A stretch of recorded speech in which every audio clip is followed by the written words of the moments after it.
Good morning, y'all. Good morning, good morning.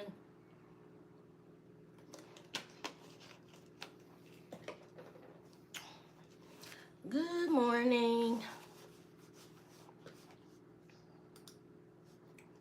Good morning, good morning. Hey, y'all. Let's see, what am I looking for? Good morning. Happy Thursday. I'll let them know your current location.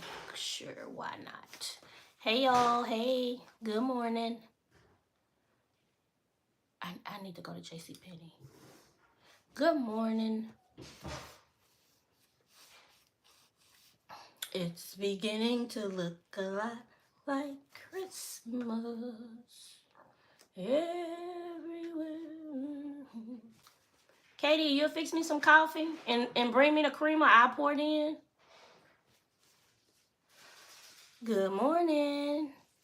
Hey. Trying to find something to play in the background. Hey, y'all. Hey. Putting on socks, my feet cold. How are y'all today? My kids got out of school yesterday for the holidays. So I was able to get up at 5 this morning and just do my due diddy. And hey, oh, I thought they said Louisiana, Lewis M411. So I was able to get up and jump in and start doing the things I wanted to do without having to stop and take my girls to school. So I was excited about that. Oh, I need to unplug the headphones. 1-337-4168. Let's turn it down. Good morning, y'all. I don't want to hear that. I don't want to hear no bumping first thing in the morning. Good morning. Hey, y'all. So I'm here. We're going to journal. I want to chat it up a little bit. I know I've been missing in action, but I've been really busy. No, I don't want to listen to that. Y'all, hey, I'm doing fine, Weston. How are you? Thank you. The last time I was on YouTube, oh, I didn't lotion my hands. I lotioned everything but my hands. Y'all was asking me where my rings were, and I was getting ready to wash dishes, so I had left them. I had taken them off. Good morning. Hold on, y'all. I'm trying to find us something in the background. Let's see. I don't want to hear hip hop. I don't want to hear. Let's see. Let me see. Y'all give me a suggestion on the iHeartRadio. Let's see. For you. Oh, we could do this. Let's do this. Okay. Jazz, blues. Okay. Oh my goodness. Y'all need to, you need to cut it out. You need to cut it out. Okay. Are y'all excited about the holidays? I think that'll do for now. Let's see. All I see is signs. All I see is dollar signs. All right. Good morning, y'all. So we're going to get started with journaling.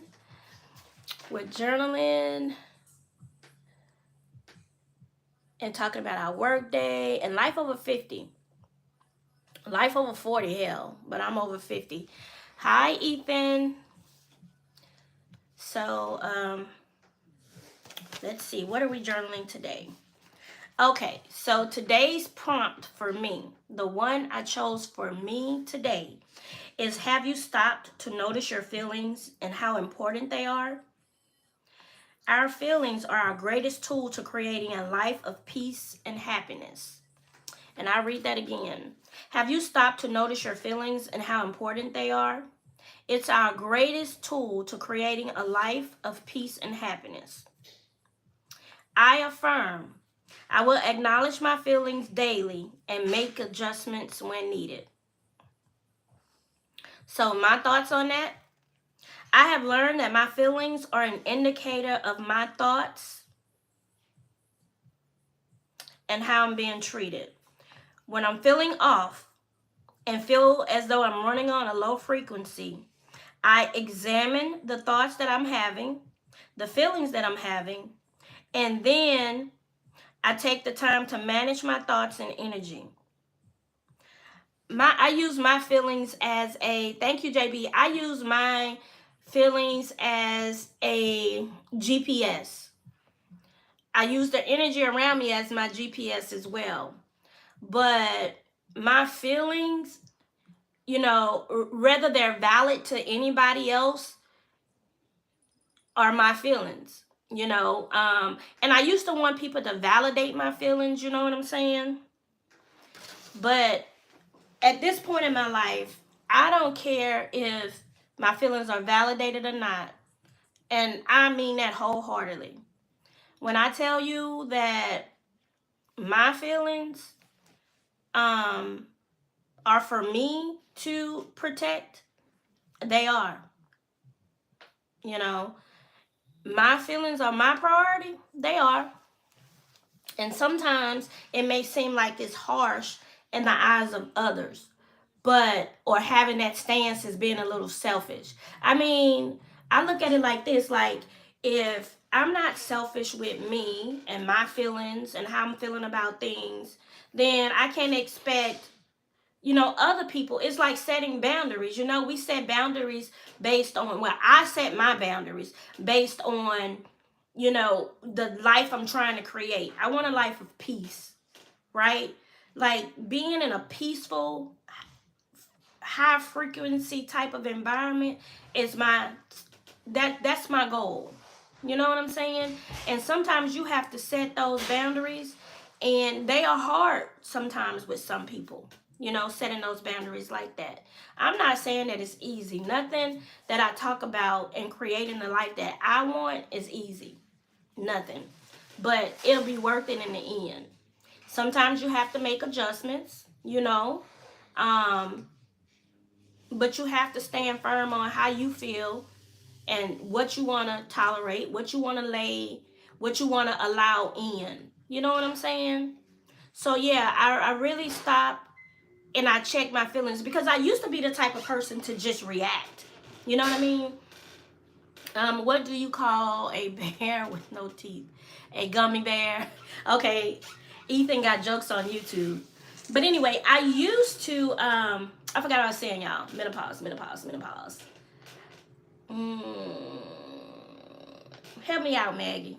But anyway, I have learned that setting boundaries for me, it looks like I'm people are falling off and away from me. Not a lot of people, maybe one or two people. But then when I think back and I reflect on it, and I think about certain instances, like I remember one time I changed my makeup and I was practicing boundaries being set. Okay, thank you, Maggie. I was practicing, like, with my makeup, because in my 30s, like in my 20s, I wore makeup a little bit, but then in my 30s, I kind of like just stopped wearing makeup and stuff, because I was focused on, work and raising my kids and stuff like that. And I can remember in my 40s, this wasn't long ago, showing up around somebody or being around somebody, they was like, oh, you got on makeup? Good morning, Bree. Good morning, Bree. And, when I look back on little things like that, I'm like, you never really liked me in the beginning. You knew my value of our relationship, but you never really cared for me. You never really, care for me. That and a couple other things, like, hindsight is like 2020. And you think about little small moments where people really show you how they feel about you. I'm looking at my plant.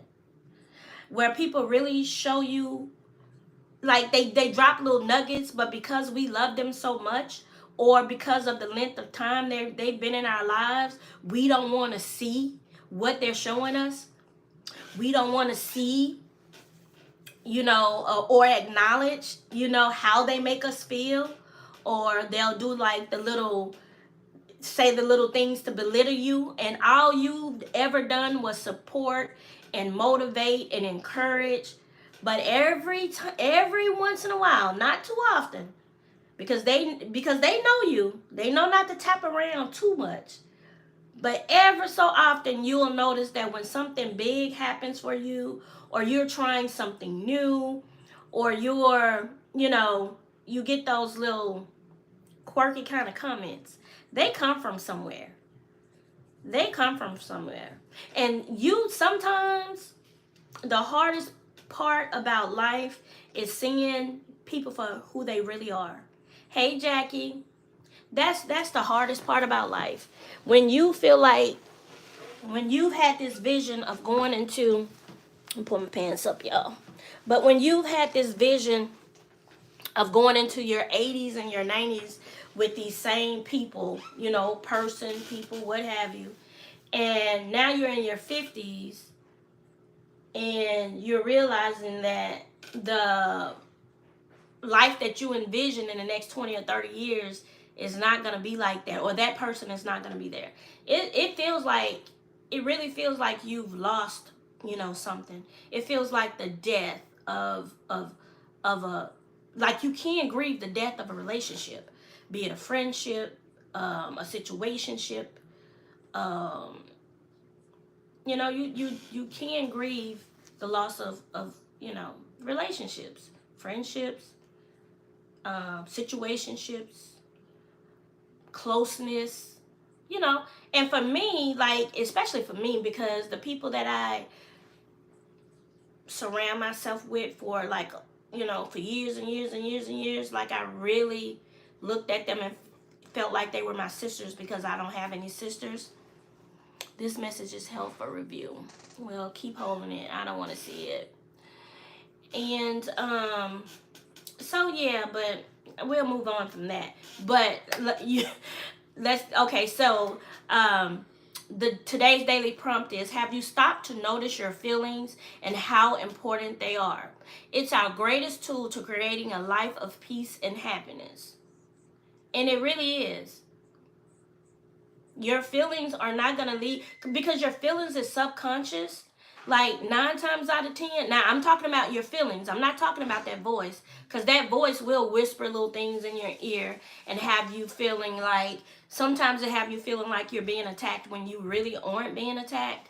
Um, but sometimes when you, like, your discernment, when I'm talking about feelings, I'm talking about discernment and things like that. Like, you have to pay attention to it. You have to pay attention to the shift of energy when you sometimes walk into a room, or somebody walks into your room, and your energy level, like, your everything in you is like, you know. And the hardest thing is to see people that you expected to support you through anything, decide to put space, between y'all. You know. Yeah.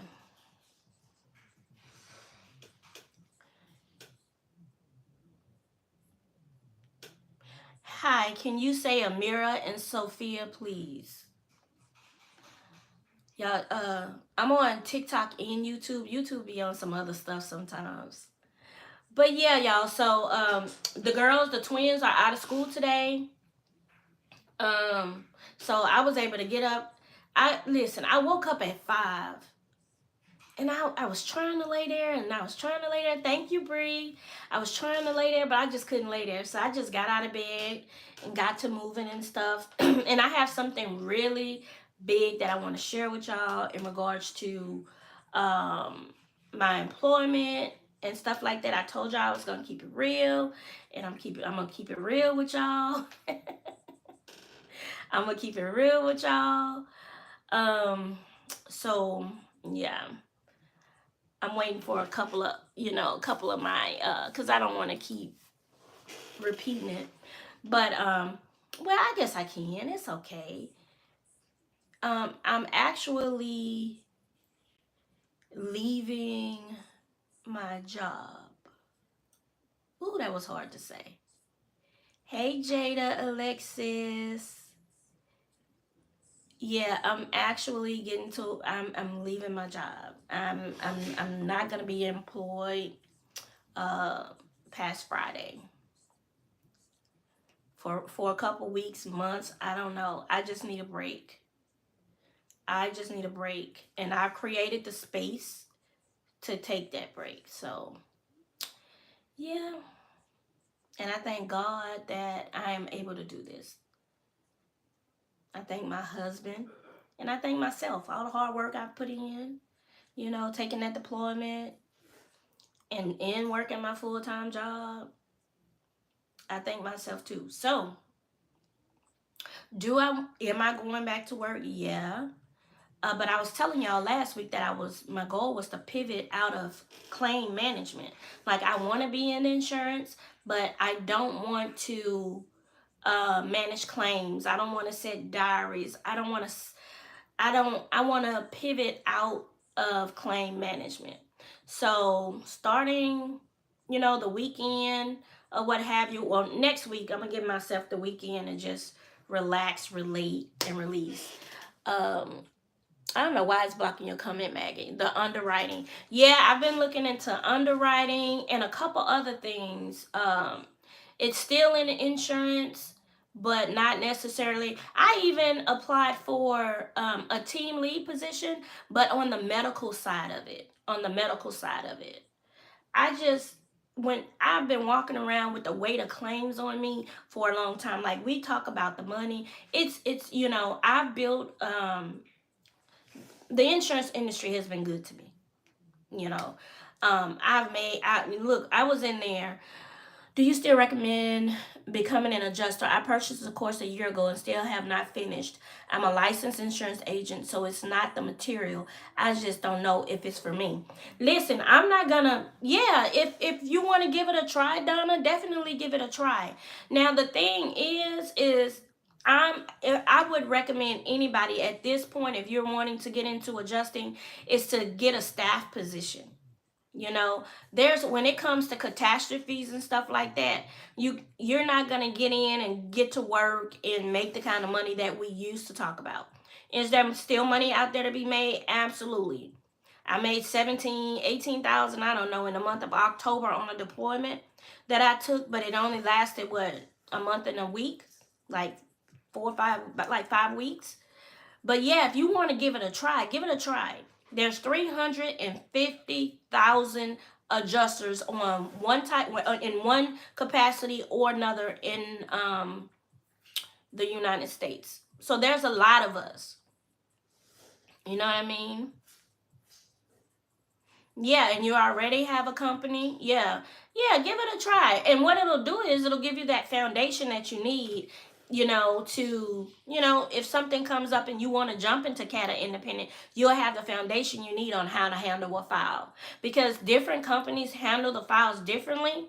However, if you get the basis of it, it's the same. You just have to learn their workflows, but it's the same. But yeah, y'all, so and listen, I've been doing it for a long time. Y'all have watched me as an independent adjuster, as a CAT adjuster, a total loss adjuster, a property adjuster. Like, y'all pretty much watched my entire career. Now I'm a senior casualty adjuster. And you're welcome, Donna. I'm just to the point where I want to try something new. I want something more task related. You know, and when I say task related, like because I can't retire right now, right? So I have to work, right? So when I'm thinking about work, I'm thinking about logging in and taking care of my tasks for the day and logging out. Now, I don't want to start entry level, so that's why I am looking to pivot into like underwriting. Like I said, I've even been looking at positions in the medical field in regards to claim handling. Not a claim handler. I don't want to handle claims, but like as a team lead or training or something to that effect. I've even looked outside. I've even went back and looked at some sales position because y'all know I was a district sales manager for a wireless company before I jumped into being an adjuster. So, and this is just me, y'all, because being an adjuster is lucrative. It maybe not when you first get in, but once you get in and you start navigating it and looking at all the different opportunities that are available, it'll definitely change your life and put you on the right course to financial stability. Okay, but it is hard work. If I have any adjusters that's in um medical tech, I thought about, yep, I thought about that too. I thought about that too. um if anybody is in adjusting, you can attest to the level of, like, it's a lot of work. You know what I'm saying? And with this job, like, the autonomy is there. I can't say anything about the job. I can't say anything about the company. It's just that I want something new. I just want something new. You ready to move on? Yeah, and I'm like 13, 14 years in. I'm definitely ready to move on. Yes, it is a good start. So that's what I'm doing, y'all. And my husband, he stands in agreement with me. He just wants me to be happy. I'm doing fine, Weston. How are you? But it is stressful. It is. And then you see how it's stressful, and you see how people are, you see why our insurance, can you see me in the comments? I do see you. You see how, yeah, I know people that started with USAA. Absolutely. USAA. You're going to be on the phones a lot. You're going to be on the phones a lot, but that's okay. You're going to learn a lot. Their training is structured. Their training is really structured. Mm-hmm. Yeah, I do agree. Mm-hmm. Um, and listen, insurance is not going anywhere, y'all. If one thing I'm not going to do now, I'm not going to let my licenses go. I'm just simply taking a break. And to give y'all, a backstory on why I'm taking a break is, y'all know in July 2023, I had a TIA, which is a mini stroke. And I feel different about life. Yeah, they're going to give you the training. Absolutely. Thank you for that, Jada. I've never worked for them, but I do have mentees and stuff that's gotten on with them, and some are still with them. Some have moved on. Even somebody that went on a deployment when he got a senior level position with them. He's out of Florida, but I don't know. I just feel like I don't want to waste no time doing something that I don't want to do. And I thank God that my husband, I just had to talk with him. I was like, I want to take some time off. And he was like, okay, what's going on? I said, nothing really. Um, I'm enjoying making the content and stuff like that. And I'm looking to pivot. And he was like, you don't want to do claims anymore? I said, not like this. You really like my shirt? I chose faith.com. I created it. Um, I got distracted, y'all. I'm sorry.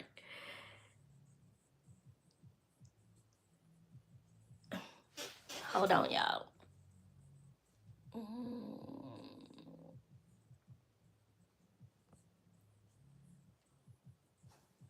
Okay, I had to block somebody. Like, that's on YouTube. It's a different beast. But yeah, so and I told y'all, I said I'm gonna bring y'all along on my journey, and I'm gonna be honest with y'all.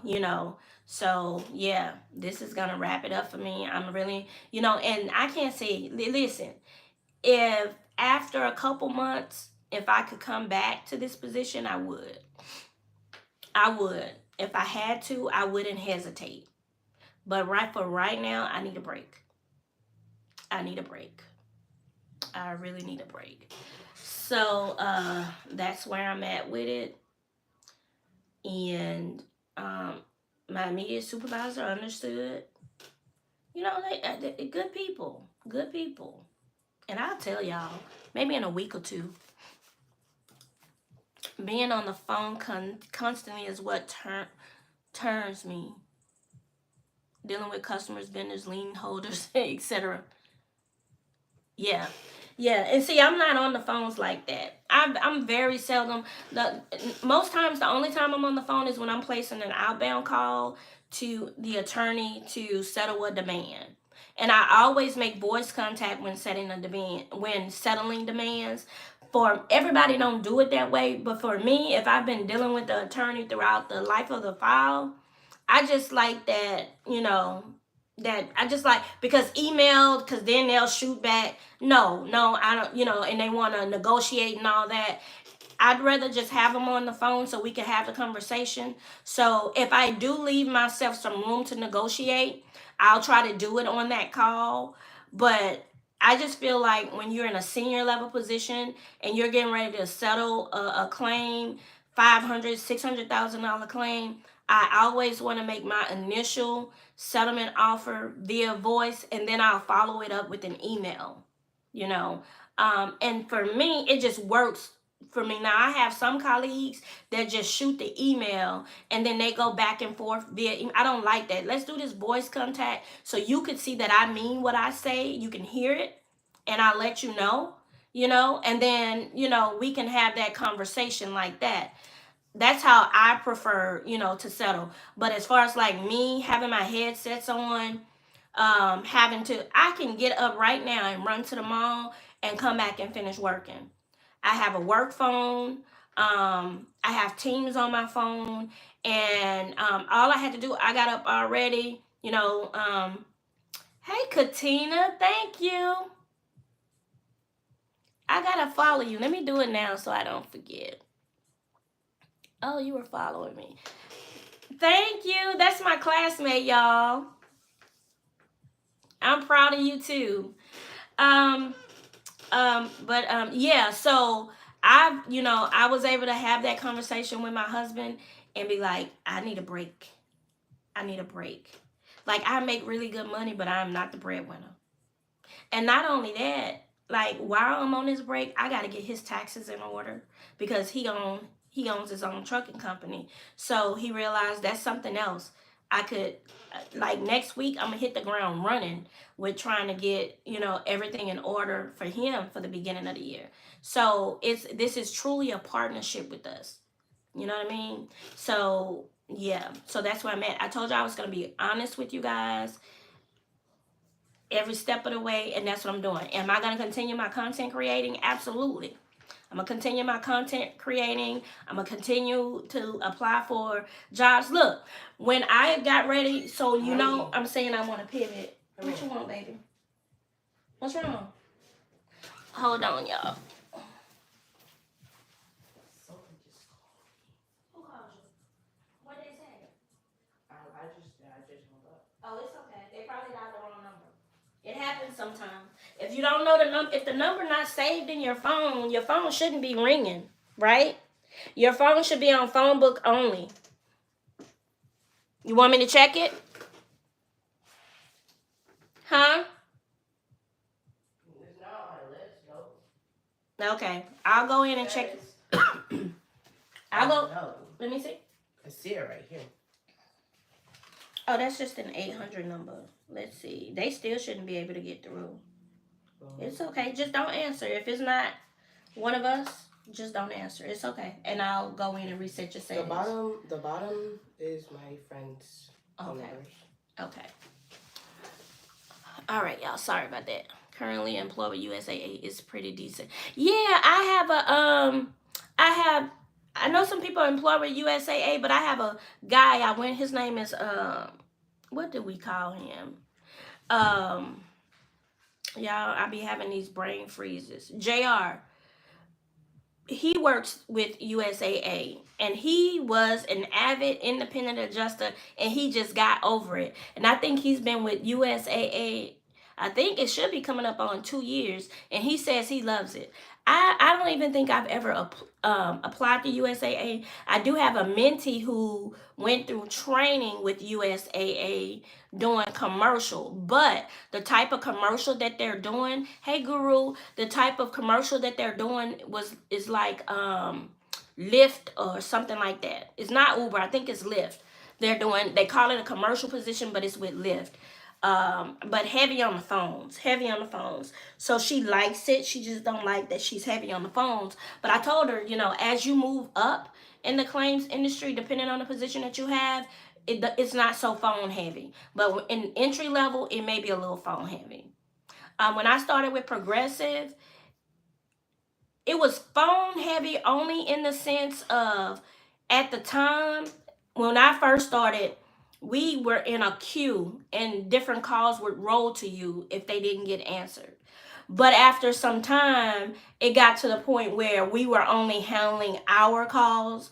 And so I was a liability adjuster. So I would have to call like the tow yards, uh, the insureds, the claimants, and stuff like that. And that's not so bad. It's just the constantly like call center type incoming calls. That's what I don't like. I don't like that. I have to be able to, you see, when my baby called me, I was able to get up and walk away. Like, that's what I need, that type of autonomy.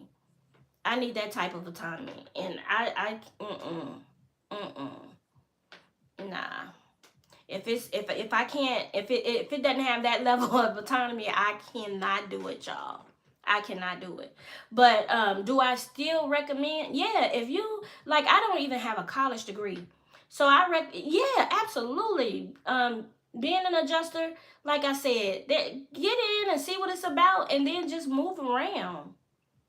Just move around. Don't base your experience on anybody else's. You don't even have to spend money when you're going to be a staff adjuster. If you don't even have to be licensed. They'll license you. I only have 26 licenses now because I'm a staff adjuster.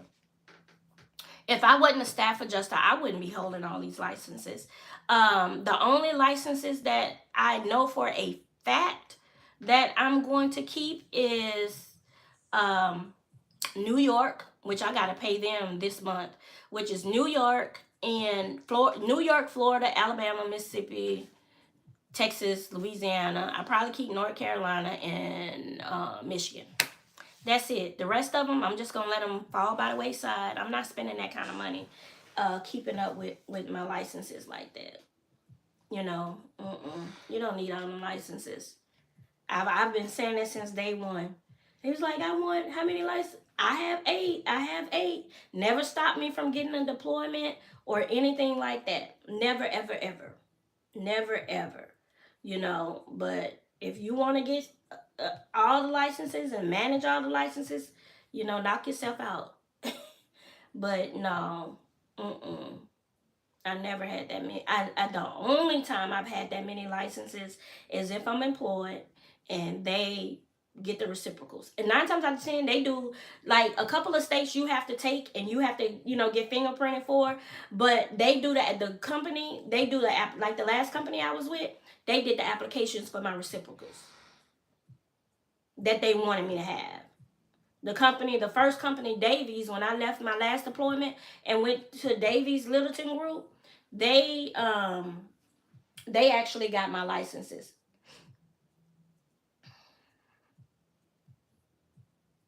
She says, Jada says USAA will license you and they are good about staying on top of them. Yep. And most companies do. Like when you work for I manage my own companies because I pay a subscription to NIPR. So I get notifications and updates and stuff like when my licenses are due. But yeah, those companies stay on top of it and they'll pay for it. They pay you, like they'll reimburse you for it as well. So if you pay for something out of pocket, they'll reimburse you. But 9 times out of 10, they have a team set aside that manage licenses because they want to make sure that your licenses are up to par. So they have notifications, and that's when they go in and put themselves over your licenses as an administrator.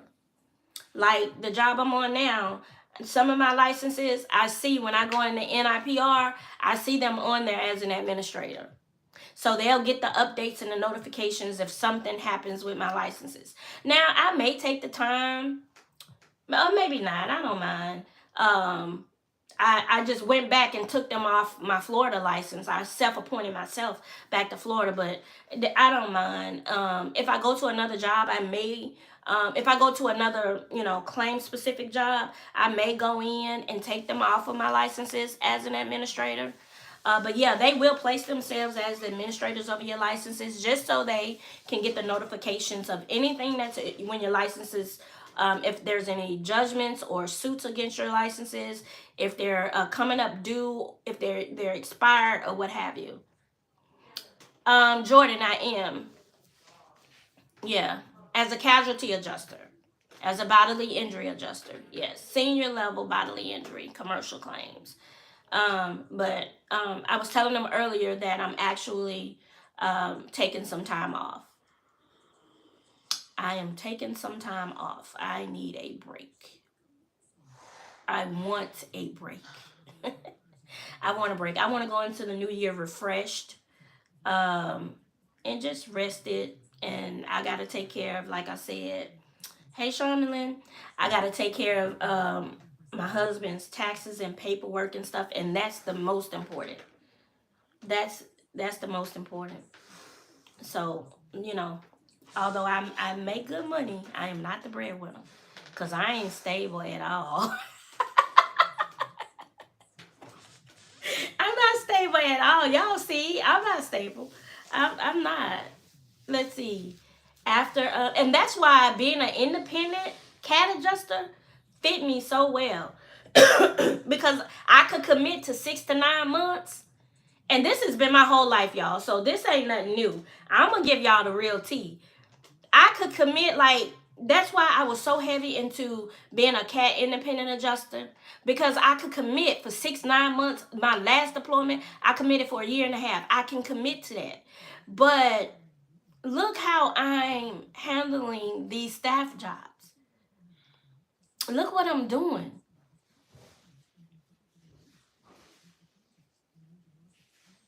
It is, Jordan, exhausting. It is so dang on exhausting. I was with the Littleton group, Davies, from March of 2022? Was it March or 23? I don't know. I was with them for about a year. Then I left them. I went to my other company from that October. And then I left them. Like, but it was a, it was a reason to the madness, though. I was actually leveling up. So I even though I sit here and talk like I've been a casualty bodily injury adjuster for a while, y'all know I just started dibbling and dabbling in that the beginning of the year with the mentor with the company I was with. So I was doing it, but I wasn't getting paid for it, and they was stalling. So I, went in and jazzed it up my resume, and got some pointers from some bodily injury casualty adjusters. Went interviewed and got 2 jobs. Y'all know I worked the first one 3 weeks and then quit, and then and got this one, and I can't. It's not the job, y'all. It's not the job. Like, it's not the job. It's me. It's not the job. It's me. It's stressful. It's a heavy workload. I'm like, why in the world are claims so heavy? Damn. I'd rather be a cat adjuster, independent adjuster, but ain't nothing going on out there. The only possibility I have at the beginning of the year is doing dailies for non-weather related water damage. Good morning, Erica. In regards to cat, or being a field adjuster, they have GRS has assignments all over the United States. Y'all know what else I applied for? I haven't heard anything back, but I applied for an inspector position. Like, you can go out and they basically want to confirm that someone lives in the home, like for the mortgage companies. I applied, from GRS, I applied. They doing something this season that I'm not liking with the deployments, but I'll talk about that later. But yeah, I applied for that. So you get paid, I don't know, you get paid like traveling. You get paid for a per diem for traveling and gas and stuff like that. And then it's an app you download, and you have to take pictures of the structure. You don't have to go inside and talk to nobody or nothing like that. You just need to make an educated guess on if the house is habited or not, if the dwelling is habited or not. I applied to that position. I think I would like that. And then you get in my car and ride, and I just pull up, take pictures, and ain't nobody on my back, and I'm not sitting there. Like, I applied for that. The guy said I should hear something back at the beginning of the year. Yeah, I could do that. I wouldn't drive my truck because it's too big. I would probably use one of my daughter's cars because they're smaller. So yeah, I apply for that. Like, I'm looking like to do something that's not so heavy. Like, I want an income because I have so many things that I want to do. Like, I didn't realize I had that dual on. That's cool. So I just got y'all looking at mine. I don't I didn't realize that was up there, y'all. But yeah, so I'm looking to do something like that. I'm looking for something like that. So yeah, I'm really blessed and thankful that I have my husband that supports me. Because if it wasn't for him, I couldn't. So yeah, and we talked about it, and all I needed was the okay from him, and I moved forward from there. So oh, that'll free me up. That'll free up some time for some one-on-ones. I've checked in with everybody I've had the one-on-ones with since the beginning of November. Monday, I sent everybody emails to see where they are. Everybody is pretty much licensed except it's back with me. Let me check before I say that.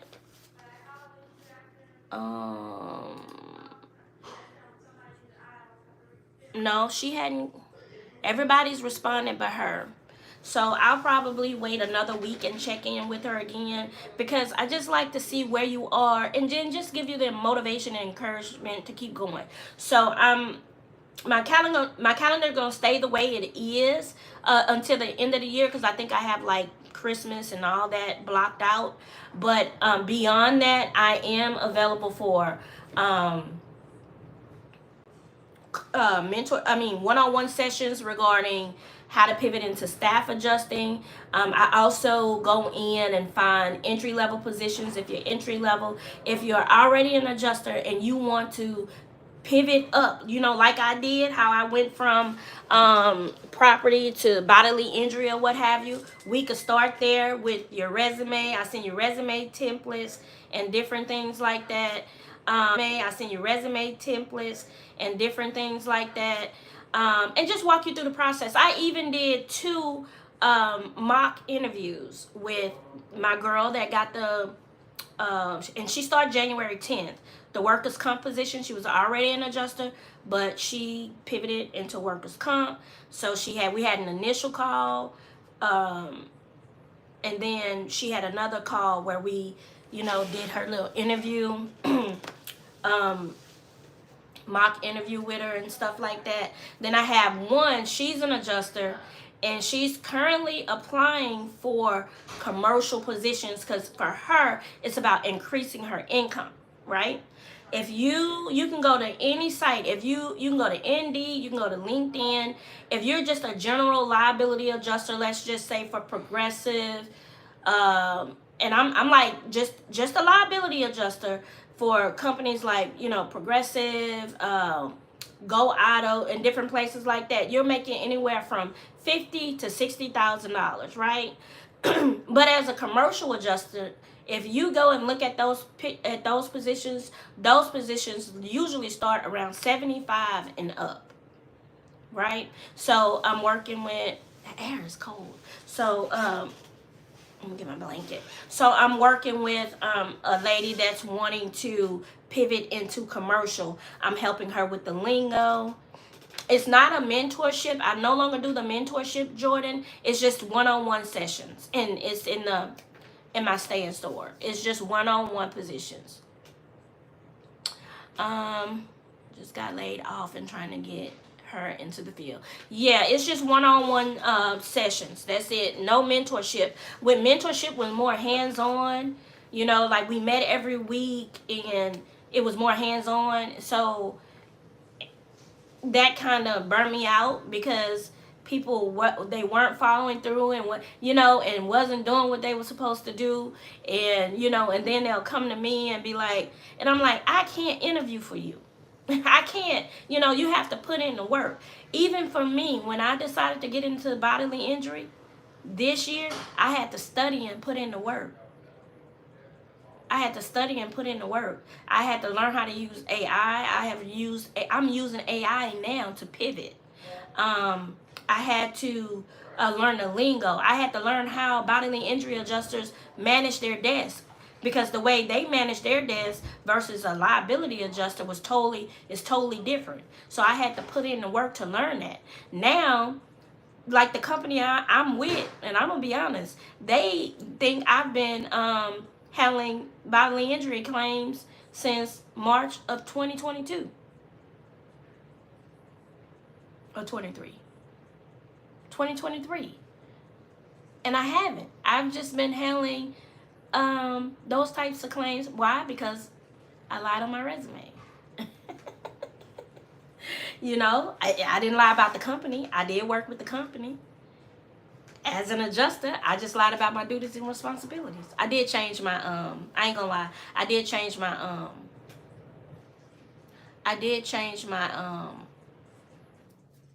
title from, commercial inland marine, cargo adjuster to commercial bodily injury adjuster. Like, it's tips and tricks to it that people don't want to share. I'll share. I mean, I'm telling y'all what I do, but if like you want me to hold your hand, like you gotta purchase a one-on-one. Okay, so as a commercial oh, thank you, Sewell, Miss Sewell. As a commercial bodily injury adjuster, listen, as a commercial adjuster, the interviews are not like USAA, Progressive, Liberty. It's not like that. Like those entry level positions, you really have to prepare and be ready to interview for those positions. These senior level positions and commercial positions is more like, tell me about a day in the life. Do you know what a demand is? How do you handle your diaries? What determines how you set your reserves? What's the largest payment you ever paid? Have you ever accessed oh shit, y'all, I'm running a blank. The baby, what do you call it when I have to go in and check to see if the tractor trailers still have their DOT numbers? What's that website called? What you say? When I go in to verify the DOT numbers and stuff. What's that website? Shit. Shit, we don't remember. But like they ask you stuff like that. I forgot the website. Baby, fix me some coffee, please. But like websites like that. So it's more like a general conversation. FMCSA, thank you. Shit. Honey Graham says FMCSA. Yeah, absolutely. So, yep, safer. Yep. So they ask you questions like that. I ain't gonna lie, but they ask you questions like that to see if you know what's going on. You know what I mean? You have to be able to talk the talk and walk the walk. And that's what I did. And then I sat with my daughter, and then I sat with somebody I met on TikTok and just shadowed them for a little while. I saw how they manage their diaries, how, like, as a liability adjuster, like your workload is heavier than a bodily injury adjuster, just in the fact that now when it's time for us to settle demands and read through a demand, whether that demand is 100 pages or 1,000 pages, then yeah, it's there. But we're able to get into those claims, get them where they need to go, and then if all of my claims are attorney rep, right? You just diary out 45, 60 days. And then at that point, I reach out to the attorney. Hey, I'm just checking in on clients, status. Are they still treating? What have you. If counsel is assigned, hell, all you're doing is really babysitting the reserve. So, and counsel is when a suit is filed. So, All insurance company has attorneys on hand, on deck. There's I want the creamer, not the peppermint one though. The regular one. With the counsel, if like my files that have counsel assigned to them, they may get diary out 40, 45 days where I don't even touch them unless something comes in and trigger me to go into that file. Other than that, I'm shooting a quick email to counsel. Hey, I'm just checking the status to see where we are, if a court date's been set, and if I need to, my reserve is set at, do I need to up my reserve, hold steady, or do I need to decrease my reserve? That's it. And counsel gonna shoot it back. No court date has been set. Court date has been set. Hold your reserve. You know, you can decrease it because we're not paying that, or you may need to increase it to policy limits. And reserves are important because reserves tell the insurance company what type of money possibly that they'll be paying out. So reserves are very, very, very important. So that's another thing that they'll want to hear you talk about. So you want to talk about a day in the life, managing your reserves,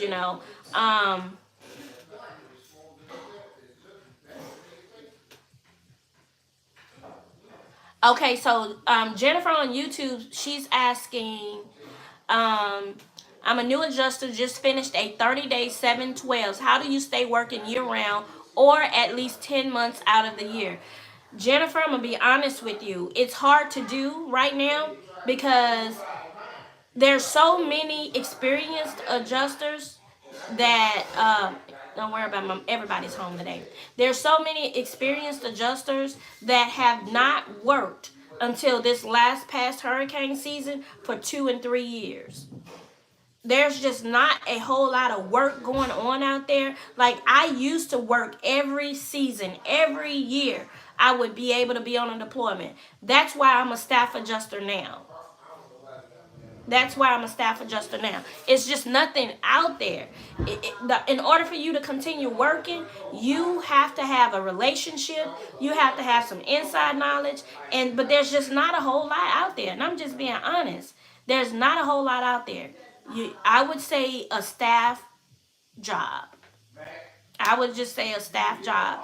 Get your experience. Like, I took a deployment and I worked my staff job because I work from home and I work my deployment at the same time. At the same time. So yeah, a staff job.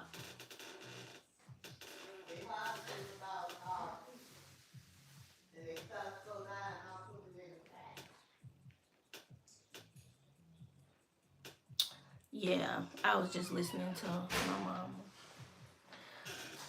But yeah, y'all, so this gonna be it for me for a while. So like I said, I've applied for, y'all, I even applied for it. And I the only reason I applied is because I saw it, a property management position. I can see me doing that. But yeah, I'm just trying to pivot out. And that's not to, I'm making room for the people behind me. That's what I'm doing. Thank you, babe. I appreciate it. You're welcome. Yeah, come on, with my memory shirt on. It is a lot. Adjusting is a lot. It's a lot. It really is. It really is. And I've been carrying it for a long time. And I just want to do something different. Like, I just want to do something different. I want to sell my journals. I'm gonna put my stuff on sale too, y'all. Today, I'm gonna put like I gotta make it make sense now. My mentor gonna get on my butt. But yeah, I think I'm gonna do like at least 10% and maybe 15% off. So if you guys have been wanting to order and you know your money kind of tight, or you ain't trying to spend that much, I'm gonna go on and I'm gonna add it. Which my mentor knew that I was gonna run a sale But she told me not to say anything until I actually go in and do it. But anyway, I said it anyway. I'll come back and tell y'all when I do it. But yeah, I want to sell my journals. Somebody was telling me about the TikTok creator, the TikTok Black History. I went in and did all the things. I mean, not TikTok, Target. I went and did all the things. It looks like I may be too late for this year's Black History deal, but I started all the things. But who knows? Maybe it's not too late. So all I need is a buyer to look at my and be like, okay, let me talk to her. That's all I need. That I just need a buyer, you know. I don't. They say it doesn't matter how much money you've made. I told y'all, and this year I've probably made with all like maybe $15,000. I ain't making a whole lot, but what I you know, because I pay for all this stuff out of pocket. So, you know, but I'm taking it and I'm putting it back in. So, good morning, Glisten and Glow. So, I'm taking that money and putting it back into my business. I don't know if I do have a new, I've created a new scripting journal where there's motivational quotes, but there's no prompts. Y'all know this journal has prompts. Let me turn it this way. Y'all know I Chose Faith has prompts. But like I tell y'all, sometimes I just want a script just to get my, are you New York licensed? I am New York licensed. Yep. I got my New York license March of 23. It's time for me to renew my license this month. I got to pay my fee this month. I took the test. I took it twice and passed it. But yeah, so I probably do like vendor events. I was invited to a Black children's read event. How was the New York test? It wasn't bad at all. It wasn't bad at all. The part when I took it, okay, so I took the test at home and it was proctored, right? Go ahead and take it. I wouldn't even wait a month. I would read through that stuff and take it. Read through it and take it. But let me tell you this. My first New York exam, yeah, I gotta renew by 12/31. Next week. I'm doing all the things because this is my last week of employment. But when I took it at home, okay, so I'm not gonna count the time I took it in Las Vegas at NACA, and my husband walked in the room and they kicked me off. I ain't gonna even count that. So when I got home later that week, I took it at home. That proctored exam was so freaking hard, y'all. It was so freaking hard. Do you hear me? But I failed it. And then when you proctor from home, like, you can't have your hair covering your ears. You can't have on a watch. You can't even look off. You have to take your laptop and you have to scan the ceiling and back down. You have to scan underneath whatever the desk that you're gonna sit the laptop on. You gotta scan your like a 360. You have to do all that. You don't just sit down and take the test. They want to make sure ain't nothing pinned on the wall behind you. Your eyes need to be focused on, like, it was too much. Okay? It was too much. When I went in, and I'm in Louisiana, y'all, just in case y'all don't know, I'm in Louisiana. I scheduled it the next week in Louisiana at the testing facility. I went in and passed the thing so fast. I did know that I had to go back and refresh myself on commercial. I had to refresh myself on commercial because that's what I did the worst in that section. But once you in Louisiana? Oh, you from Louisiana. But once I did that, I went in, I was like, wait a minute. And y'all know I just took my Louisiana test 2 months ago. I almost got myself in trouble because I lived in Texas. Went to Texas, got an all lines. But when I left Louisiana, I had auto only. And then she was like, how long you been back? And I told her, she was like, okay, you're not finna get all lines with us. You want all lines with us, you're going to have to take our all lines test. Because when you left Louisiana, baby, you had auto only. A Shreveport? Okay. You had auto only. So I studied my own Louisiana material. I took it. She told me that on a Monday. I took the test Wednesday. I made a 103. I needed a 105 to pass.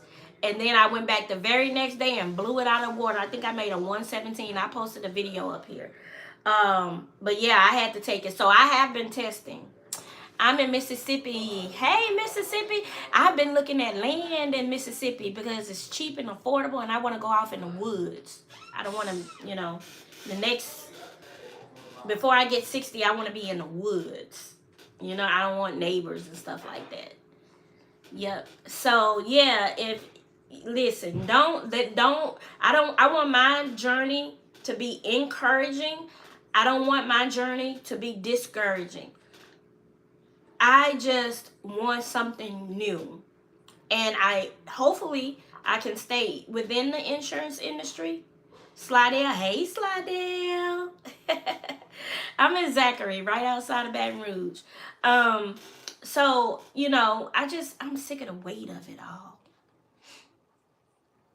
That's it, that's all. I just want to do something new. That's it, that's all. Because I'm having, y'all see, I got commitment issues. I got commitment issues.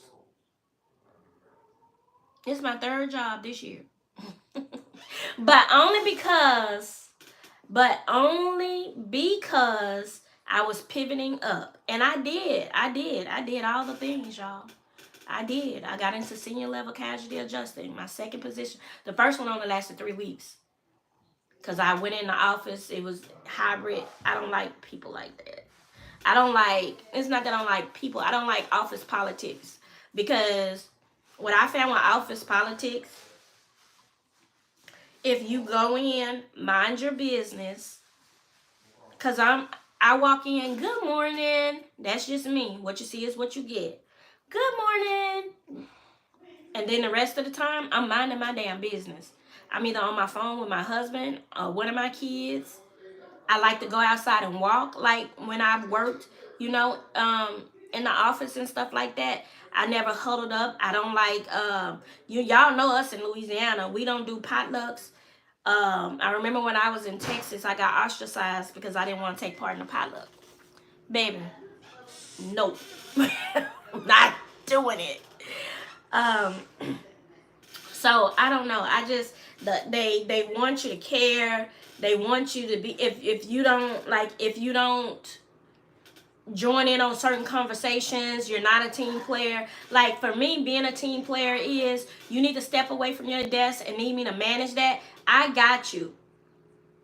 But if you want to sit up and talk about how the supervisor pissed you off, I don't care. I don't want to hear it. If you want to talk about the shoes that Jan decided to wear into the office today, I don't care. I don't want to hear it. You had an argument with your husband this morning before you left. I don't care. I don't want to hear it. I don't have those type of conversations at work. So that's why I need to stay in my home office unless I'm the leader.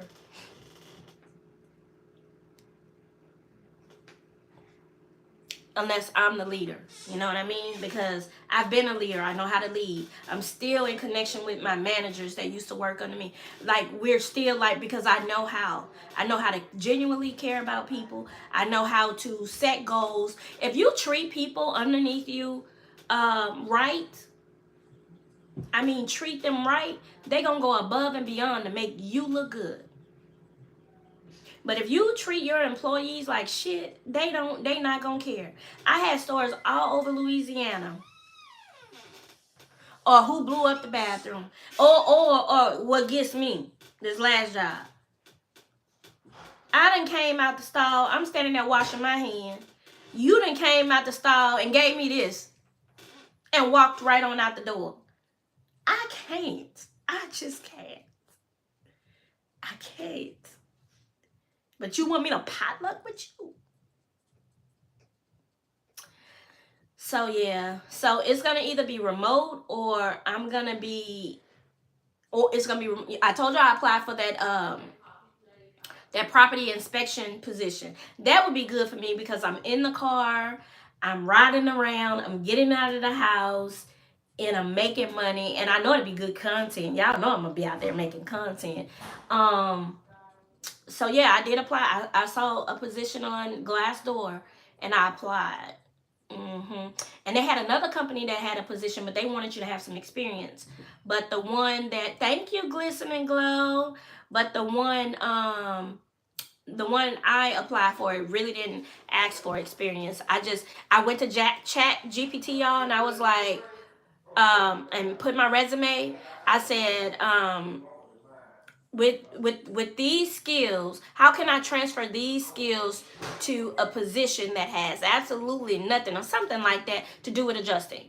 And it gave me a list of positions. Some positions I already had my eye on, but some positions I'm like, oh, okay.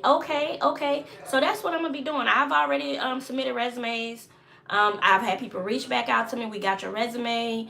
When are you able to start? What's your availability? What type of car you drive? They asked me what type of car I drove with that position, and I gave them my car, but I shouldn't have did that because I guess they're gonna be like, that's a gas guzzler. But if I got a position like that, I wouldn't use my car. I would probably use one of my daughter's cars, cause yeah, my car used too much gas. I just need a little small car, or I just go buy me one.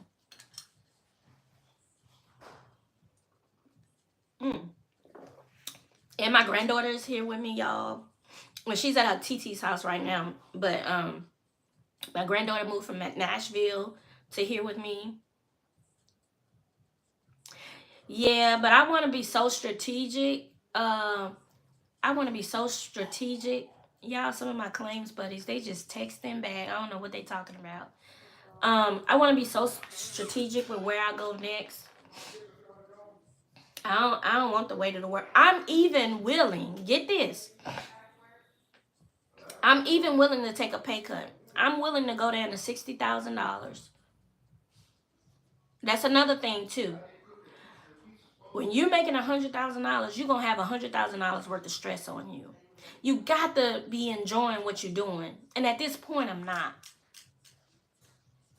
So I'm even willing to take a pay cut as long as I enjoy what I'm doing.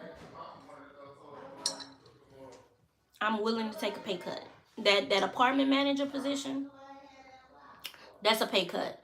The only one that's kind of in line with me is the team lead position. It was a team lead position with, dang, what's the name of the insurance company? I'm gonna tell y'all the company. Oh shit, it's leaving me. It's not United Healthcare. Shit, I can't think of it. But I applied to a claims team lead because they said they would train. So they would have to train me on the medical claims side of it. But I'm up for the task. So yeah, I'm just trying to pivot. That's it. That's all. I'm sick of being stressed. I'm sick of seeing people take advantage of the insurance. Like, it's a bump, but then I gotta pay you $100,000, and I'm thinking about all the time somebody bumped me, and I said, you know what? That's okay. Ain't no damage to my car. It's just a little scratch. When I wash it, you probably wouldn't even see it. Like, I'm sick of seeing it, and that's why our insurance premiums are so high. What do you think about it? Glisten and Glow says, I'm in healthcare, just got licensed here in Texas last week. I work nights and trying to hustle. Yep. Okay. Yeah, I'm thinking about, I've never done, well, I'm lying. I did it. I did. Okay, so y'all know I sold insurance, right? But when I tell y'all, that was so long ago. But I did dental one time as a temp employee for a company called StarMount. And they were bought out. The company that I applied to is the company Unum. That's the company, y'all. Unum. UNUM. Unum. And I've been looking at I gotta find a way. I want to show y'all some stuff. I've been looking at, did y'all know that CVS, it's a gnat in here. Did y'all know that CVS got a whole corporate side with all types? I was on there looking for myself and sent a job to my daughter who's a RN. Y'all, Go to CVS Careers. And a lot of them are work from home. So I haven't applied because I want to make sure that the resumes that I have multiple resumes. I have a resume. Listen, the resume I made last week for Pivot is called my Pivot resume. Go to CVS Careers. Some of y'all run, pull it up. They have tons of jobs. So I've been looking, but I got to make sure my resume align with whatever position I decide to apply for. That about blew my mind. All the while I see people, well, I haven't seen, I'm not saying people hadn't posted or talked about like work from home jobs with CVS. I just hadn't seen it. But y'all, go to CVS Careers. They got entry level, they got professional, they have all kinds of So I gotta just make sure my resume is in order.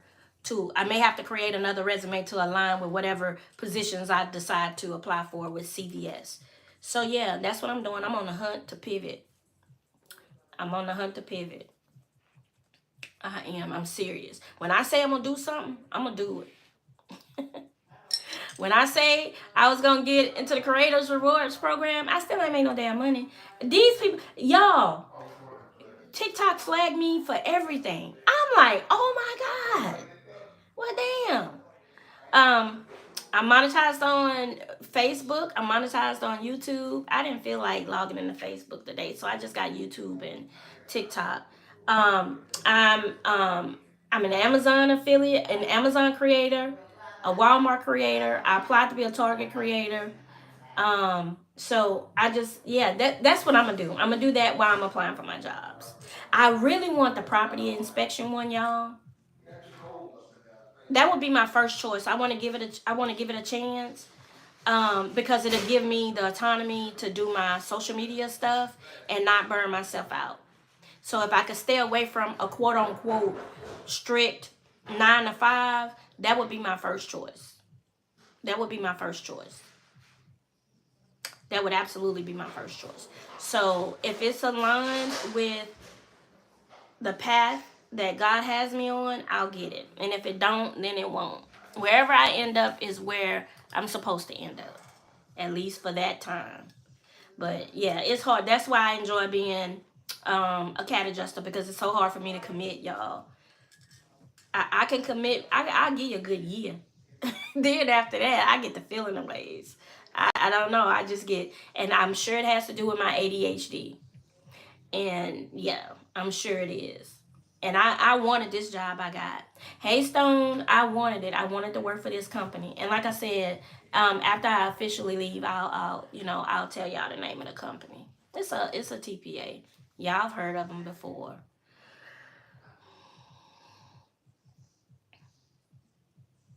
She pivots within the IA workforce. Yeah. I'm currently a staff adjuster. Yeah. Yep. Yeah, I'm trying to pivot outside of, like, I wouldn't mind staying in insurance, but I'm looking at underwriting, I'm looking at training positions, team lead positions, and different things like that. Like I'm pulling from like my sales skills and my leadership skills from when I was a sales manager and store manager, as a retail sales manager and stuff like that. So I've looked into that. Now y'all know who pulled my resume online? um who was it? It was a mattress company in regards to a sales manager, a district sales manager position. But I'm like, I don't sell no goddamn mattress. I don't even want to be talking to my staff about selling mattresses. How many people you got coming in today looking for? Like, I ain't trying to stress because sales can be stressful. I ain't trying to stress myself and nobody else out with that. She have her AIC. Yeah, I've been working on mine. When I was doing really good until I took that deployment and got thrown off. But yeah, I've been working on mine. Yeah, so that's what I'm looking. I'm just looking to pivot out. I told y'all I'm gonna always be honest with y'all. And so um welcome to my pivot. I'm excited about it. I just want to do something I enjoy. And I don't want to be stressed. Like, that's why I'm willing to take the pay cut. I don't want to be stressed. I just don't want to be stressed. I don't want to be stressed. Like, I don't mind working, having to show up and do what I have to do. I don't mind that. But y'all, it's something about these about claims that just irritate my soul. Like, and this job is not hard. I've touched pretty much all my diaries for the day. The only thing I gotta do is go back and review a demand that I've already looked at and bill for that. I know, it's not the job. Oh no, thank you for being here. I appreciate y'all's support. It's not the job. It is not the job. It is not the job. It's me. It's me.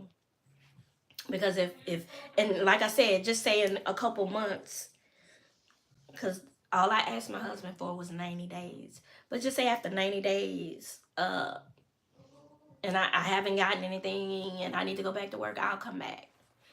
And I just let him know I'm just mentally burnt out. I'm just burnt out. And she was like, I understand. Hell, you know what she said? Becky, I'm burnt out too. Hey, Jessica. She was like, I understand. I'm burnt out too. I'm burnt out too. So, and that's my supervisor. I sold life insurance before. It was okay. Okay, so I'm gonna have to let me give y'all a quick story time on when I sold life insurance. Look, and don't judge me either, goddammit. I keep telling y'all I've had a lot of jobs. Baby! I was gonna ask my husband what year was that I sold life insurance. Okay, let me tell you about my life insurance experience. Okay, I work for a company called Union National. Okay, so my kids had programs at school. My grandkids did. I work for a company called Union National. I think Kemper has since bought them out. I sold life and fire insurance. The book of business that I acquired was from a pastor.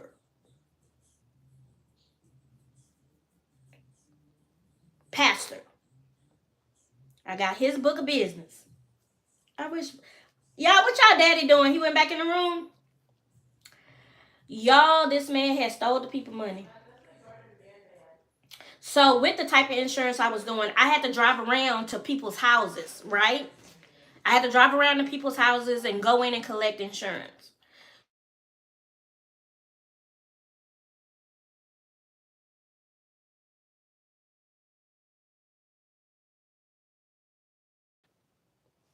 Hey, I'm on live. How was it? It was nice. You want to watch the videos? Okay, I saw him coming in. I'm going to watch him.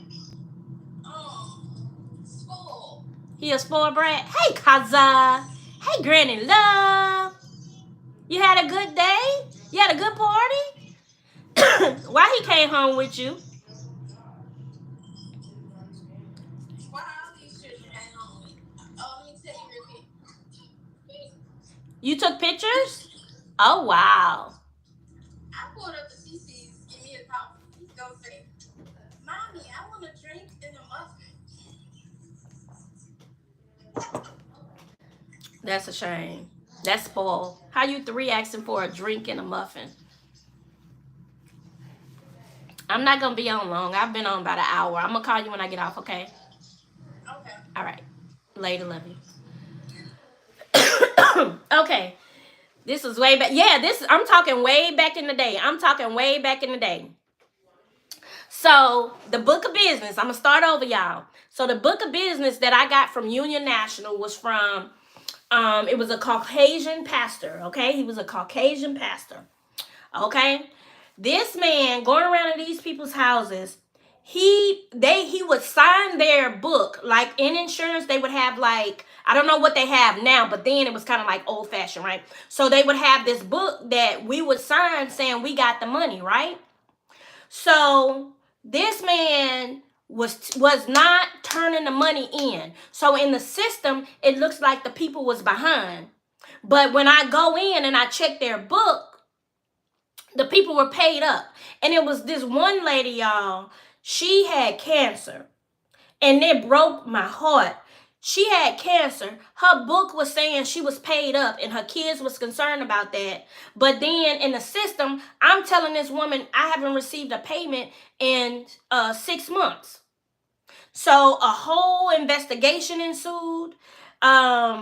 They were telling people, some people, he would pick their money up. He would go to this, they had a plant that a lot of people in this particular community worked at the plant. So he would go by on lunch break and collect their insurance money and write them out a receipt. So they didn't have their books with them, right?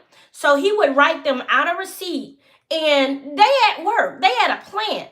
And I got frustrated when we found out what happened, as long as they had the book was signed by him, and we moved there. We considered them paid and moved everything up. I don't think he ever got prosecuted, charged, or anything. But we had some people, y'all, where he would go to the job and he would for sure write them a receipt or something, but they at work. And if they couldn't provide me that book, that signed book that said they paid, or the receipt, hey. And I just didn't believe that. I believe what I feel in my heart is that because the people that could prove that he did it, we brought them current. So if he did it to them, why would you think that these people are lying? We should have brought everybody in that book up to par. So I quit. You imagine walking in somebody's house and you telling them, well, Miss Smith, I haven't, you're not marked down for the last 3 months. And Miss Smith say, oh, yeah, baby. I made my payment, baby. I'm going to do a lot of things, but I ain't going to skip my life insurance. I don't want my children having to beg to bury me. And then I say, okay, let me see your book. I look at her book. Sure enough, she paid it. Okay, well, let me go and get you marked up to date. And you could go ahead and pay me for this month. I don't know now, baby. I don't know. Now I feel a ways. You just sat there and told me I ain't paying the last 6 months. And now you're saying I'm good, but you go ahead and give you my money. Baby. Baby, I went in early one morning. I settled my book. And I turned everything in with a letter of resignation. I got there early. And I left all of my equipment and I took my letter of resignation and slid it up under the door. Because I was just concerned about a lot of stuff. Like, I ain't want to be accused of nothing. And then the more I want to ask them, well, what's going to happen, So yeah, that's my stint on life insurance. So I did sell life insurance. I did sell life insurance, and it was pretty good money back then. I got a certain percentage on everything that I collected, plus like a base. And then when you sold new policies, you got a bigger percentage. But yeah, my book was just messed up. The pastor before me had stolen money. So. And I just didn't want that. I just didn't. Let me tell y'all another experience I had. So I had to go out rural. When I tell you rural, I had to go to a rural area. I had to walk into this trailer. In the trailer, there was a mattress. You know how somebody probably would lay the mattress down and sleep on it, and then in the daytime push the mattress up? Y'all, let me tell you, everything in me told me, you better not do that. You better not go in that house. I went in, but I promised myself and God, if I get out of here alive, I would never go back. You ain't gonna tell me that man had me spooked out. Okay, so then I had another instance where I went to somebody's house and my supervisor was with me, but I had like my stuff, and I was getting a payment. Y'all, roaches everywhere. So I had to sit down to open my book. Cause I'm back in the day. Like, we had a little handheld device, but then we had like the book where we were writing in. So I put my butt on the edge of the sofa. I put my butt, my supervisor never sat down. I put my butt on the edge of the sofa. Baby, I was writing so fast. I'm like, Lord, I don't need to be in and out these people's houses. If I could sell it online or over the phone, maybe. But that going into people's houses, y'all, I did it. Listen, I've tried many of things. And I promise you, y'all just don't know. Jennifer, you been there, done that? No, baby. And then I met some really sweet people. And then, when you go to the older people's houses, they'll talk to you because you're probably the only person that they'll come into contact with. Before then, when I started, when I really started working and stuff, I've always worked. I was a CNA. And y'all, I enjoyed helping and taking care of them people, right? But it got to the point, and I hope it's not still like this, because I was a CNA like when I was 20, 21, 22, where we would be so short-staffed, I would leave out of there hurting in my back and in my stomach. I'm only 4'11", and I probably weighed 100 pounds back then. But I made sure to touch every one of my patients. I touched them, cleaned them. Some of them I spent a little bit more time with. I can remember one lady just as vivid as all get out. She was the sweetest lady.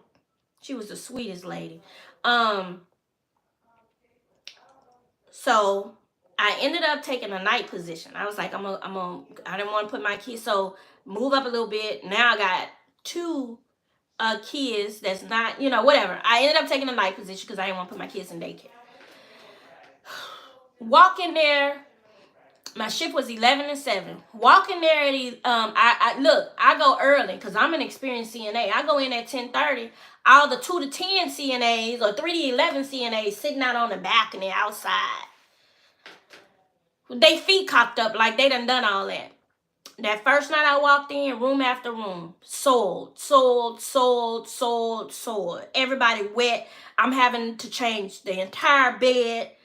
So that morning, I let the DON know. I was like, hey, every one of my patients was sold when I got here. I say, in the person whose patients I took, I ain't talking about all of them sitting out there. I'm talking to you about the person that I was working behind.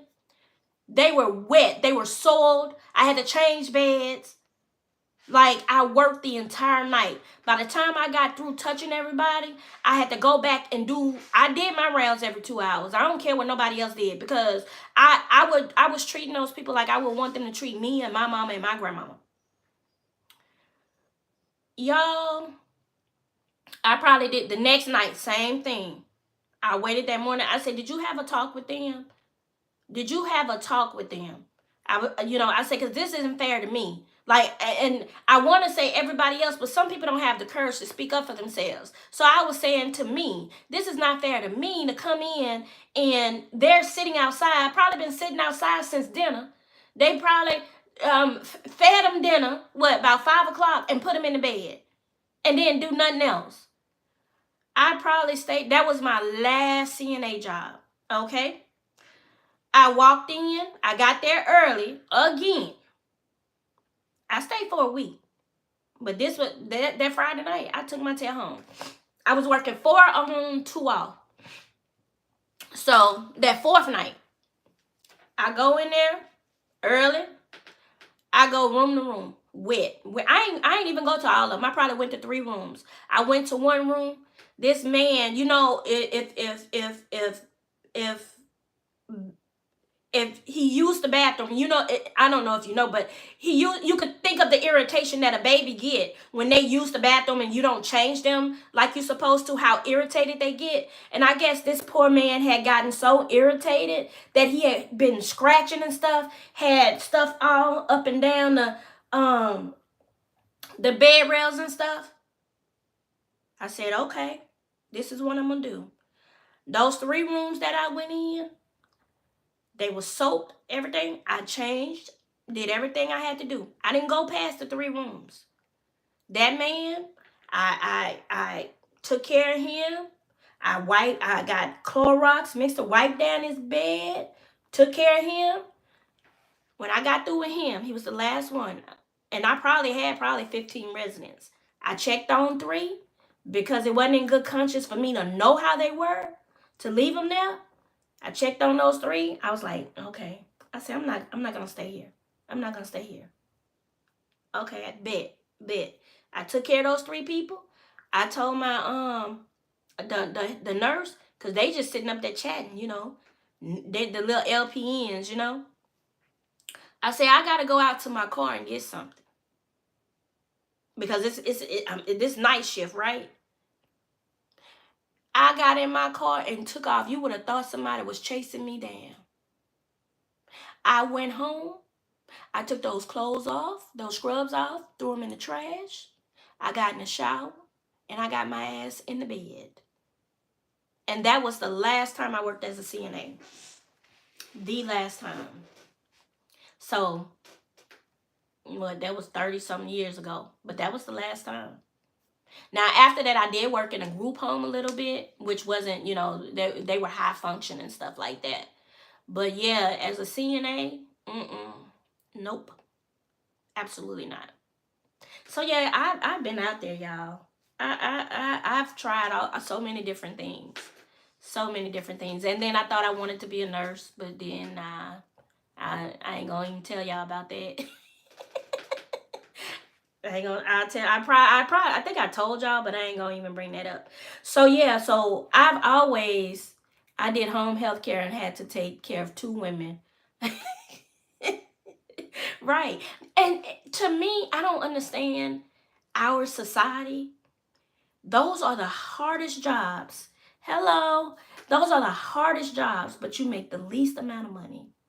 Like it really is a labor, a working labor, a labor, whatever. A labor of love. It really is a labor of love.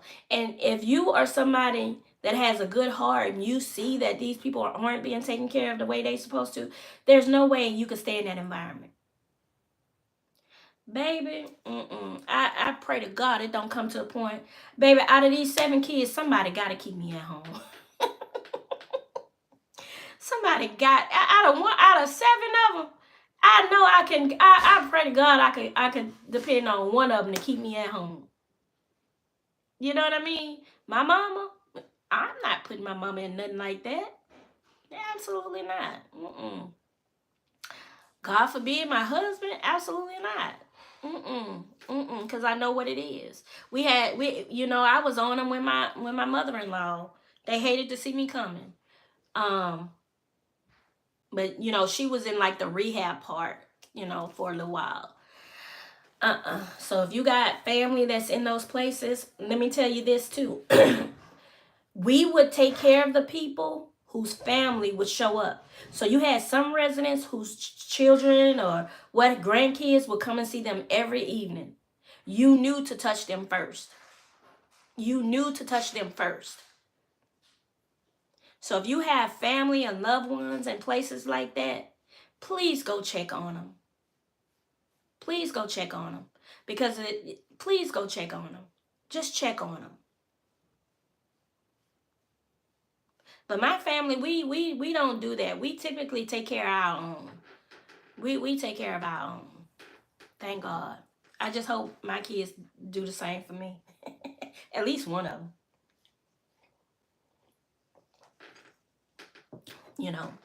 But yeah, so that's that on that. So I'm just trying to pivot. I'm gonna bring y'all along on the ride. I'm gonna work on my content. I want y'all to see me level up. Like I wanna grow like with my editing and stuff like that. I'm gonna schedule a one-on-one with a girl I saw on TikTok. I'm gonna book her to get some pointers about editing and the best editing software. Like I have CapCut, but I don't know how to do all the fancy stuff in CapCut. I watched a video this morning. So yeah, I just want to like level up all things like around me, like, and I really want to. Hey, Tanika, I really want to. I was just telling them that I'm about to take a couple months off from work. I just really want to grow in all the things that I enjoy. Like I enjoy content. My daughter told me yesterday that I enjoy hearing myself talk. I do. I'm so in love with myself, and I've always been that way. I've always been like self-conscious, either my face too fat. I remember the first thing that I didn't like about myself was my skin tone. I did not like it. Now I'm in love with myself. You know, I remember not liking the way my butt. When I was, and I'm talking like I'm going back 5th grade. When I put on a skirt, my butt would have my skirt hiked up in the back and then down in the front. I wish I could go back and get that little butt.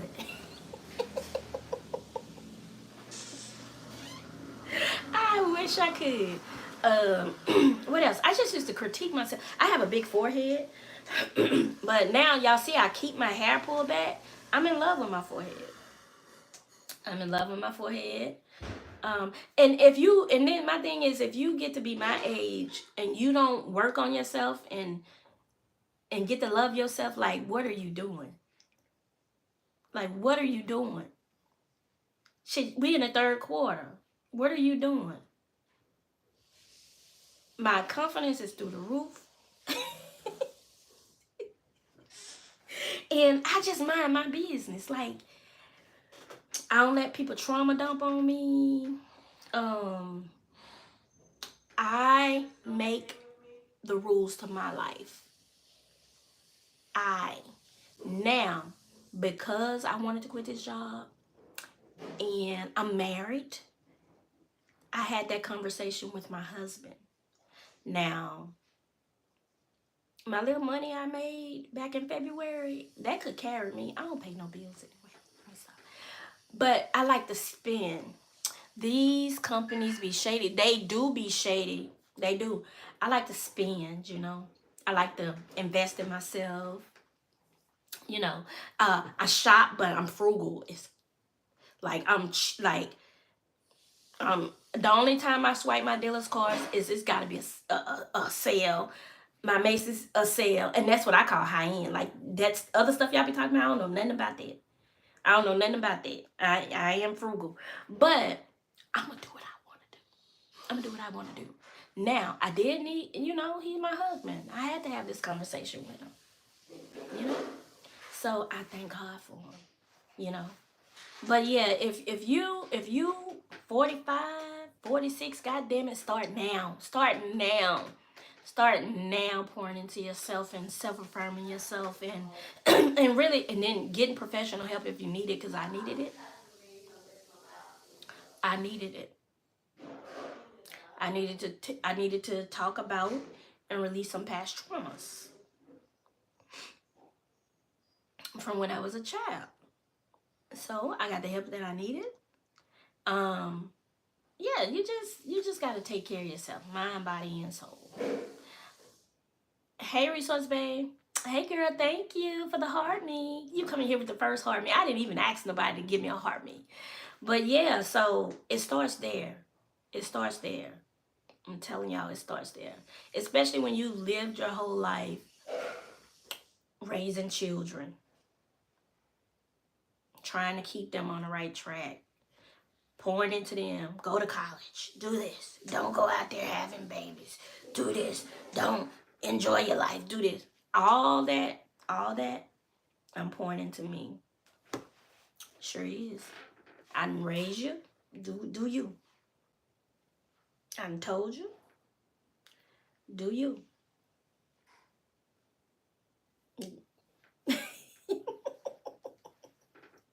And that's just how I feel about it. I want to be around the love of my grandkids. Enjoy, going out. Oh, I got a dinner date tonight with some friends. We going to eat seafood. I don't want to say that loud. We going to eat crawfish. Why you gotta whisper? He gonna come in there. No. If my twins and my mama hear me say crawfish, they gonna be like, bring me some. He gonna come in there and make you pay the internet bill if you keep. I don't know nothing about nothing. That's another thing too. Now, I don't want y'all, like, I had to explain it to my neighbor. She texted me. She said, your energy bill went up. And I just sent her laughing emojis, and she was like, what? I said, look, don't think that I'm that wife that sits up and don't know how to take care of nothing. That's not me. Because I know how. I always did. Like, when we moved, when we was in Texas, like, I set up the utilities and set up the auto pay and all that. You know what I'm saying? So, of course, I got the emails and stuff. But then when we bought this house, and he took the time to set all that stuff up and he managed it, I don't know nothing about that. So I don't know nothing about that. Thank God. I pray for that. I say, Lord, I can't wait till it get to a point where I don't have to manage the bills. That's it. Clueless, not oblivious. Because guess what? If he get in that truck and ride off in the sunset, I know how to handle it. But right now, I'm clueless. I'm clueless. I don't manage nothing but bank accounts. That's it. That's it. That's all. So, and I'm that's I kind of set my life up there like that intentionally. I don't know nothing about nothing. Not even my car note. I know it's paid ahead just because of the way he paid it. I'm blessed. But we are partners though. We are partners. I don't sit back and just, we are partners. Like, this works for us. Because one thing about it, two things for sure. He know what he got, right? I am a go-getter. So we are truly a team. And I thank God for him. And not only that, like, he listens. Because I can remember 10 years ago, if I probably would have said that, he'd be like, no, we got too much going on. What you going to sit up and do? But now he understands, like, I'm going through menopause and, all those different things. Like I said, I had a stroke last year.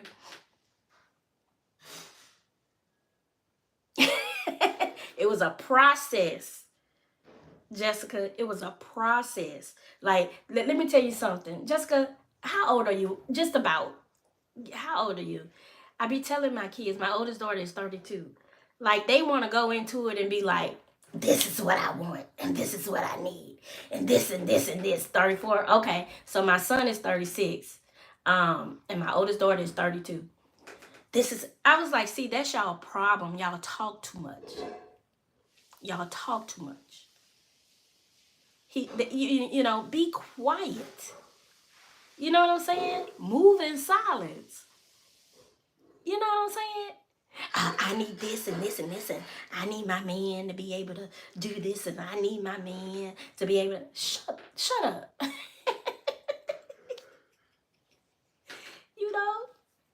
No, just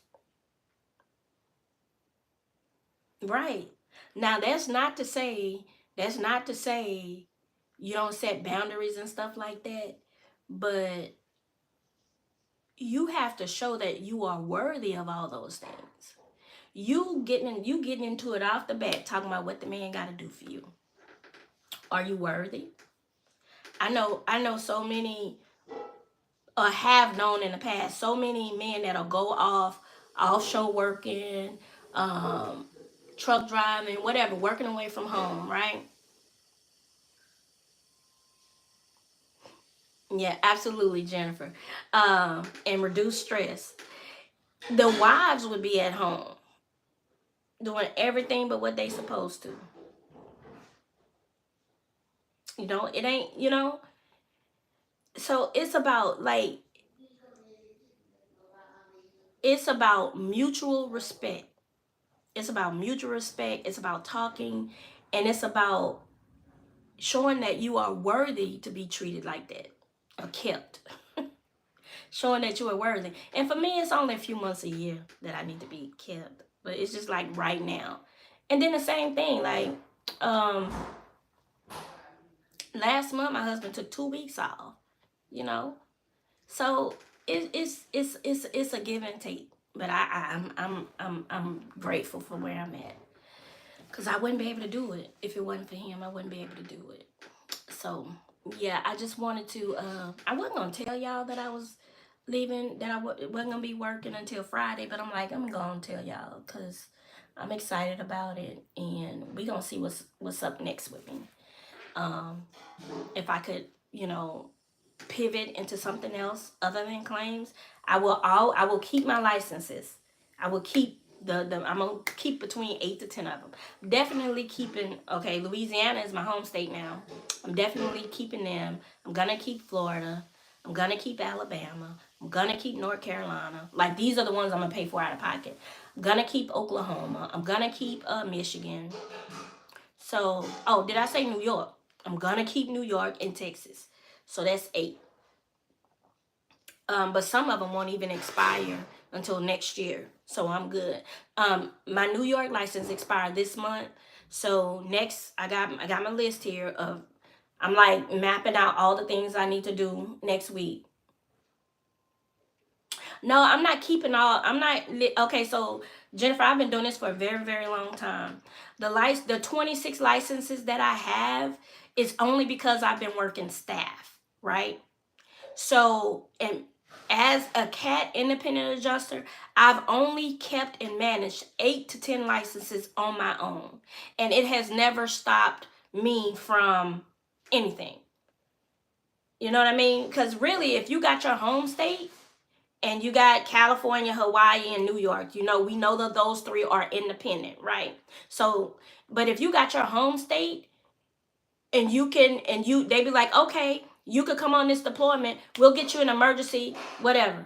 But typically when I was only strictly doing like CAT IA, I only managed 8 to 10 licenses at a time.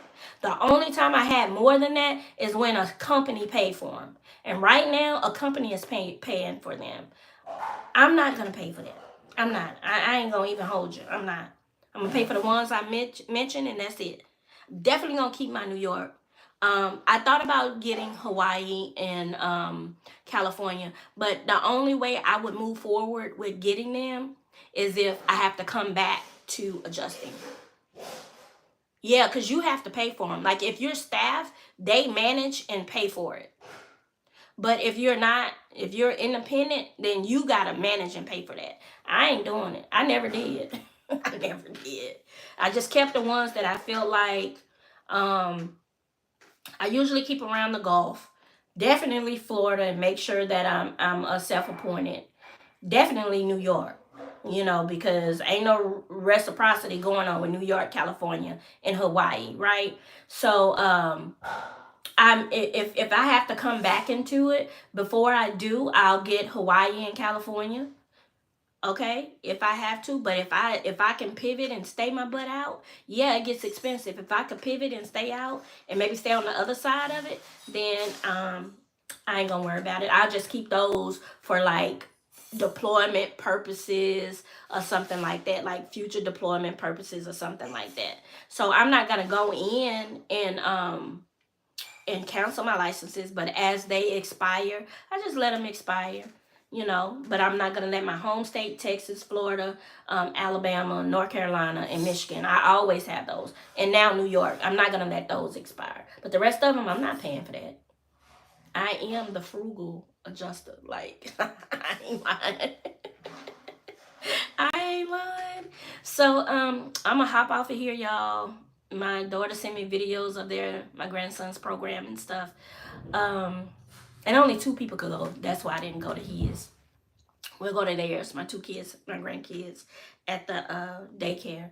I think I was telling y'all my granddaughter is here with me now. I'm excited about that. I ordered her a bed off TikTok, so y'all know y'all gonna see it when it comes. She picked it, a LED, got the LED lights and stuff like that. So yeah. So yeah, that's all I'm doing. Later on, I'm gonna come back. I'm gonna go put my stuff on sale, and I'm gonna come back and talk about my journals and stuff like that. But for right now, I'm gonna go ahead and get off and see what the girls are up to, and I'll be back on with y'all tonight. I appreciate y'all for hanging out with me. Y'all have a happy Thursday. See y'all in a bit.